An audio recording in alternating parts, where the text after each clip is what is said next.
अगर तुम्हारे सीने में ईमान मजबूती से आ गया तो फिर तुम्हें बड़ी कुछ ताकतें हासिल करने की जरूरत भी नहीं, कुछ तुम्हें करने की जरूरत नहीं। तुम्हारा चलना फिरना भी कुछ लोगों के लिए अजाब बन जाए। हाँ, तुम खाली हुजूर की सुन्नतों पर आकर के देख लो, एक बार ये मजमा तय कर ले कि जितने हैं अब सब दाढ़ी रख करके निकलेंगे, जितने हैं सब मेरे मुस्तफा की दाढ़ी सजा करके जाएंगे। फिर सुनो सुनो, मैं हाथ उठाने वाला आदमी नहीं हूं, वो नाथ खान लोगों से आप उठवाई, अपने दिल से अगर तुम उठ गए तो बस काफी है। आज अगर यह अहद कर लिया कि मैं नबी पाक की सुन्नत पर अमल पैरा हो जाता हूं, मैदान में उतरता हूं, फिर तुम देख लेना, चलोगे फिरोगे, न तुम्हारे हाथ में किसी हथियार की जरूरत है, न किसी सामान की जरूरत है। जालिमों के दिलों पर अल्लाह वैसे ही तुम्हारी दाढ़ी का रौब पैदा फरमाता है, क्योंकि ये तुम्हारी अपनी नहीं है, ये मुस्तफा करीम की सुन्नत है, नबी करीम सल्लल्लाहु तआला अलैहि वसल्लम की सुन्नत है। आला हजरत ने एक वाकया लिखा है, सहाबी रसूल हजरत सलमा बिन अकवा का। एक सहाबी है जिनको हुजूर का सिपह सालार कहा जाता था, जमात का सिपह सालार, राजिलु रसूलिल्लाह, पैदल चलने वाले जितने भी हुजूर के सिपाही थे उनके ये सिपह सालार होते हजरत सलमा बिन अकवा। एक बार तवज्जो, मेरे आका के जो गुलाम होते हैं वो कछार के वो शेर होते हैं कि सामने की ताकतों को कभी नहीं देखते, कभी नहीं देखते। मदीने तैयबा में एक शख्स आया जिसका नाम था अब्दुर्रहमान काररी, कार्रा का रहने वाला।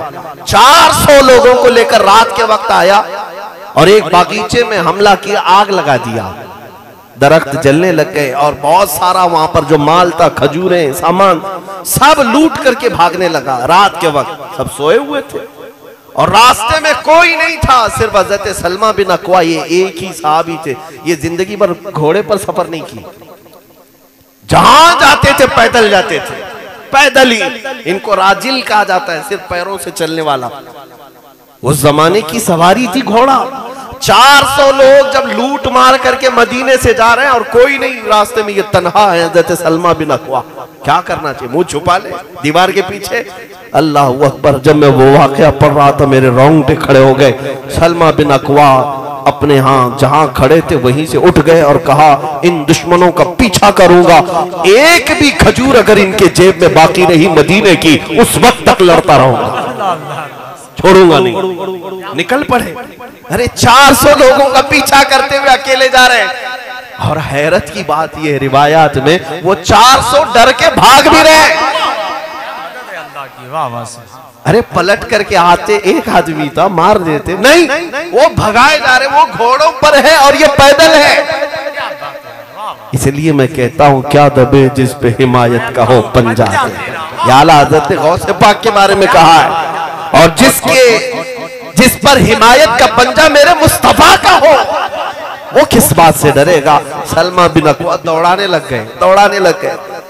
आला हज़रत ने पूरा वाक़या लिखा है, ये हदीस, कहा कि इतना दौड़ाते थे कि वो घोड़ों को लेकर दौड़ते रहे, और सलमा बिन अकवा की चाल इतनी तेज थी कि घोड़े से ज्यादा तेज दौड़ते थे।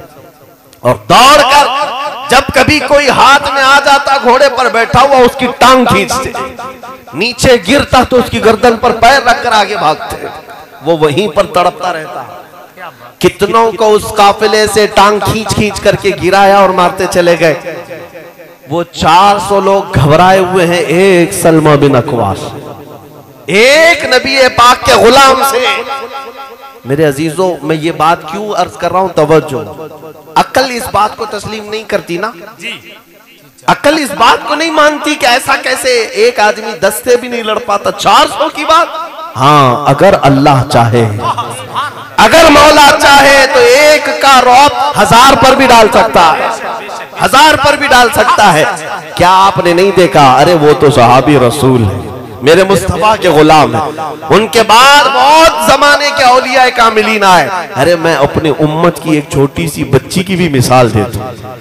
चंद महीने पहले हमारे कर्नाटक की सरजमीन पर एक बुर्का पोश खातून, हमारी कौम की एक बच्ची, जिसके पीछे 40 कुत्ते भागते आ रहे थे, उस नौजवान लड़की के हाथ में न चाकू है, न तलवार है, न लाठी है, पलट करके अल्लाहु अकबर ही तो कहा था।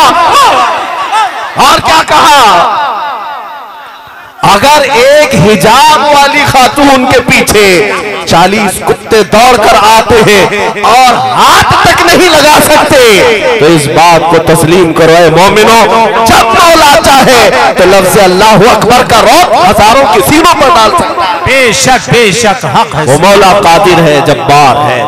सलमा बिन अकवा 400 को दौड़ा रहे हैं, 10 इधर गिरे 10 उधर गिरे, गिरते जा रहे हैं और ये मुकाबला करते जा रहे हैं। यहां तक कि उनका जो सरदार था अब्दुर्रहमान कारी, वो पुकार कर कहने लगा तुझे चाहिए क्या हमसे, तू कहां तक दौड़ाएगा, क्या चाहिए? कहा कि तुमने जो मदीने का बाग जलाया और जो माल लूटा है, जब तक वो नहीं लूंगा मैं मदीने वापस नहीं लौटूंगा। वो मुंतशिर हो गए, तो 400 जो थे 15 इधर 20 उधर 25 इधर, सब पहाड़ों पर चढ़ने लग गए एक आदमी से जान बचाकर। जब जब पढ़ोगे तुम्हें हंसी भी आएगी और हैरत भी होगी कि रसूलुल्लाह के दीवाने डराते कैसे थे दुनिया। हाँ, डरे ऐसे में बुज़दिल लोगों को देख करके मुझे अजीब सा लगता है कि तुम उठो तो सही, तुम्हारे चेहरे में आज भी हुजूर की मोहब्बत है, तुम्हारे सीने में आज भी हुजूर का दिया जल रहा है, यही दौलत सबसे बड़ी है। और जब सलमा बिन अकवा चीखने लगे, पुकारने लगे, तो वो सब पनाह ले रहे हैं पहाड़ों की कोह में, अलग अलग अंदर। और उसके बाद कहते हैं तुम वहीं रुको, हम सामान फेंक रहे हैं, हम सामान फेंक रहे हैं। जो लूटी हुई खजूरें थी वो फेंकने लगे, जितना था वो हासिल किए। और जब थक गए थे सलमा बिन अकवा, अरे एक आदमी 400 को दौड़ा रहा है और थक गए, सामान उठा नहीं पा रहे थे। कहा कि मुझे इस बात का एहसास भी नहीं था कि जब इनके पीछे दौड़ रहा था तो कम से कम मदीने वालों को बोल तो देता, किसी को खबर भी नहीं कि अकेले आ गए। और उसके बाद हुआ क्या, सलमा बिन अकवा जब वापस लौटने लगे माल लेकर के, तो हजरत अबू कुतादा रज़ियल्लाहु ताला अन्हु एक सहाबी हैं, सुनिए, ये सब रख दो। हजरत अबू कुतादा रज़ियल्लाहु ताला अन्हु एक और सहाबी हैं जिनको फारिसु रसूलिल्लाह कहा जाता है, घुड़सवारों के सिपहसालार वो थे। वो 10 सहाबा के साथ आने लगे हजरत सलमा बिन अकवा के पास।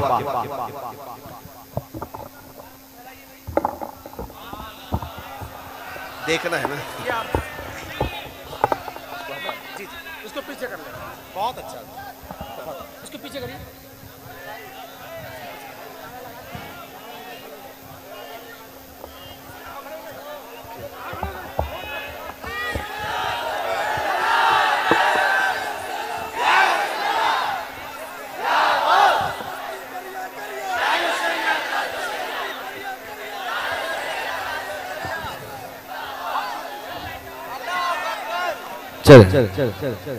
अगर देखना ही अहम है तो हम खड़े होने पर भी फख्र महसूस करते हैं।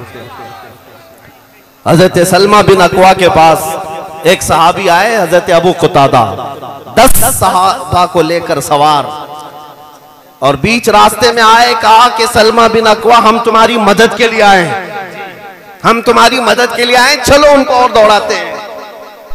अब तवज्जो, हजरत सलमा बिन अकवा अकेले गए थे, किसी को खबर भी नहीं किया था, मदीने में किसी को पता भी नहीं था कि अकेले 400 के पीछे भागे।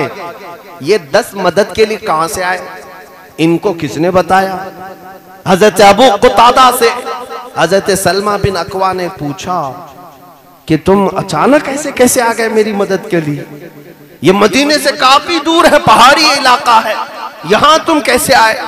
सुनो, जब रसूल पाक के नाम पर दीवाना निकलता है, मौला पूरी कायनात को उसके हवाले भी करता है। सुभान अल्लाह, सुभान। हजरत अबू कुतादा कहते हैं बात ये थी कि मेरा जो घोड़ा है जिस पर मैं सफर करता हूं हमेशा, हजरत अबू कुतादा का जो घोड़ा है, जिन घोड़ों की कसम अल्लाह ने कुरान में याद फरमाई, वो सहाबा के घोड़े। अबू कुतादा कहते मेरा घोड़ा जिस पर मैं सफर करता था, आज ये आया बहुत हिनहिनाने लगा, बहुत अपने दोनों पैर उछल कूद करता था उठा उठा कर। मैंने सोचा आज तक मेरा घोड़ा ऐसा कभी किया नहीं, मैंने उसको सहलाया तो और भी धक गया, मैं उसको और करीब ले जाने की कोशिश किया तो दुम हिलाने लगा। मैंने सोचा कुछ तो बात है, तो मैंने कहा कोई बात है। घोड़ों से वो लोग बात भी करते थे।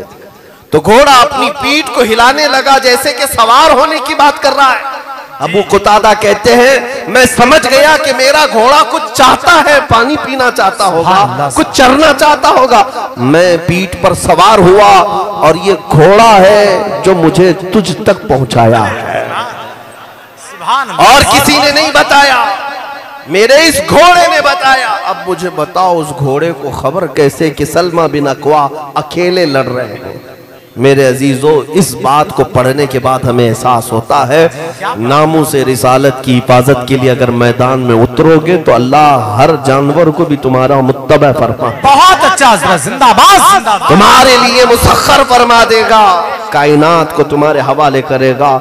इसलिए हमने देखा है नबी पाक सल्लल्लाहु अलैहि वसल्लम के गुलाम जब गए, उक़बा बिन नाफे एक सहाबी हैं जो मिस्र फतह होने के बाद अपने घोड़े पर बैठकर जाते थे सरहदों पर, जहां मिस्र का बॉर्डर खत्म हो गया, दरिया है, वहां जा करके देखते थे और आगे जमीन है जहां मैं मेरे मुस्तफा का परचम लहराऊं।